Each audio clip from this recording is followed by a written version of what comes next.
A teď už teda za chvilinku přivítáme, já vám chci říct pár slov, přivítáme naši Alenku Máčovou s panem Leo Schwartzem, kteří pro nás připravili dnešní vánoční koncert, ale ještě bych chtěla říct pár slov.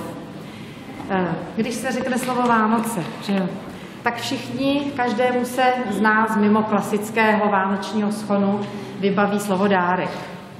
My jsme se vám v uvozovkách takovýto dárek pokusili dát.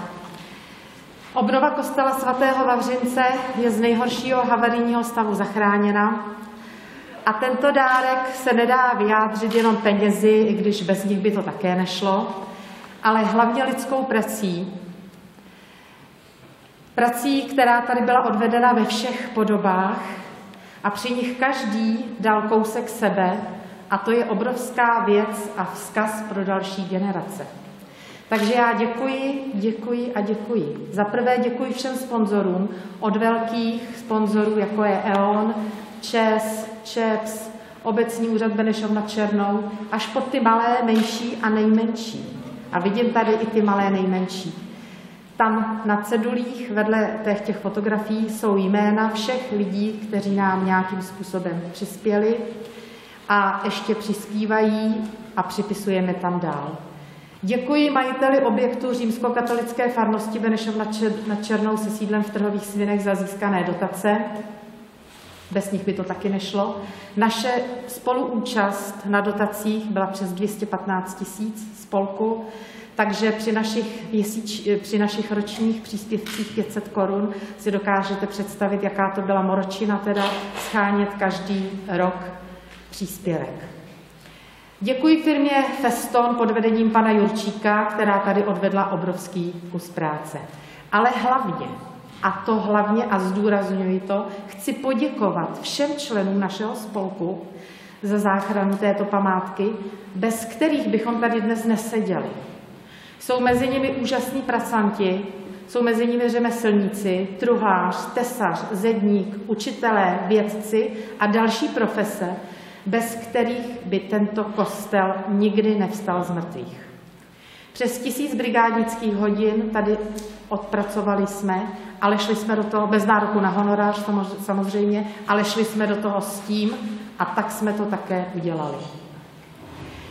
Děkuji také panu Tomáši Kubínovi, ten vám ještě chce říct něco krátkého, který nám se svými přáteli připravuje tady to teplo a pohoštění. Protože hudba spojuje kdekoliv a kdykoliv, tak my jsme sem přišli na vánoční koncert a ten za chvilku vyslechneme v podání slečny Alenky Máčové, která vám za chvilku řekne, co bude zpívat. Doufám, že si nakonec zaspíváme teda taky všichni nějakou koledu ještě a doprovodí pan Leo Schwartz. Ještě bych poprosila teda pana Kubína. Ale když sem vždycky přijíždím, tak se divím jedné věci. Před těma stovkama let proč si vybrali zrovna tohle místo, co je tady na něm tak pozoruhodného. Když přijdete do svatého města Jeruzaléma, tak tam prostě všichni říkají, no nikdy by to nemohlo stát na celý rok než tady. Tady si ty lidi řekli asi taky. A měli pocit, měli potřebu si vytvořit to, čemu se říká dům Páně, místo, kde by se sešli a kde by si mohli sdělovat navzájem to svoje niterní, ale taky děkovat stvořiteli za to, že nás má rád. No a já jenom musím říct, že vždycky, když vidím další pokrok, a ten pokrok dneska, když se podívám zpátky na to video s 30 rokama, tak je neuvěřitelný. Je omluvil to, že zpívá dnes ve sboru na Hluboké. Myslím si, že někdo u nás zpívá nějaký poslední sboru. Kolega poslanec Roman Kubíček, který se sem chystal, že se se mnou, ale prvního zrovna dostal do nemocnice na kapačky a tak dále, ale pan Zahradník, taky poslanec, taky se sem chystal, tam je zase nějaký problém rodiny.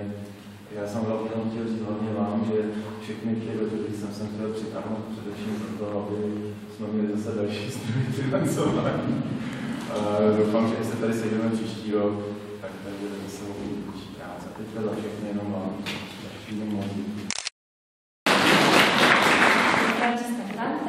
Dále Agnus Dei od Wolfganga Amadea Mozarta z korunovační mše. France Schuberta, Růžičky od Šnáka Trnavského a Upolebavka z opery Hubička od Bedřicha Smetany. Pak zazní pásmo Koleb, při kterých budu ráda, když se všichni k nám přidáte. Oba vám přejeme příjemný poslech. Oh,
Oh